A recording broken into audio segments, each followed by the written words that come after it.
Maagang preparasyon bago ang 2020 Tokyo Olympics ang nakikitang susi ng Philippine Karate-Do Federation para sa katuparan ng kanilang pangarap na makapag-produce ng Olympian Karateka sa Quadrennial Games. Narito ang update mula kay Arian Malyare.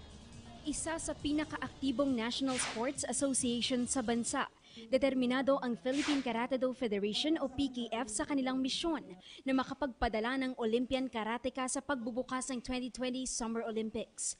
Mula sa mga student athletes hanggang sa mga kawani ng government services ay na-involved na sa sport dahil sa kanilang matyagang pag-iikot nationwide upang masala ang mga young and promising athletes na malaki ang potensyal na mapabilang sa national team. At kamakailan lamang ay mas pinatatag ng grupo ang kanilang asosasyon sa pagtatalaga ng mga sports officials kung saan muling nahalal bilang presidente si Ginoong Joey Romasanta. Sa exclusive phone interview ng PTV Sports, tiniyak ni Romasanta na paghahandaan nila ng gusto ang 32nd Olympiad, partikular na sa pagsali sa mga qualifying tournaments bago ito. Nag-uusap na kami, nag-organize kami, and also at the same time look at what we have and what we need to do, no? We need to broaden our base ng atleta natin for us to be able to select from. And also at the same time, prove ourselves in the Southeast Asian Games. So, sabi ko kasi, the Southeast Asian Games will be our first step towards the 2020 Olympics.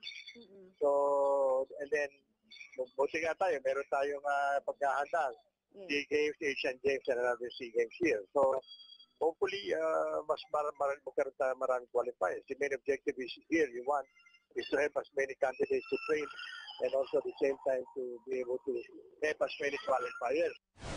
Naniniwala rin ang POC First Vice President na kailangan ng mga Pinoy karatekas ang intense training abroad kung nais silang makapag-produce ng Tokyo Olympian. Yung training abroad para meron tayong makita, mapulot tayo, hindi natin ginagawa rito. Kasi kung pinili tayo lamang dito, so limitado tayo sa what we have and what we experience here, no? So it's always better kung meron tayong makikitang bago at magiging karanasang bago.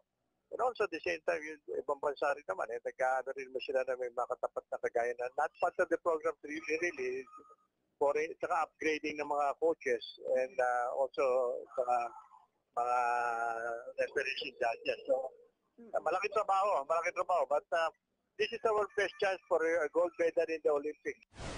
Bago matapos ang taon, ay 2 international tournaments ang inaasahan ng PKF para sa national team na gaganapin sa Indonesia at Netherlands. Arian Malyare, PTV Sports.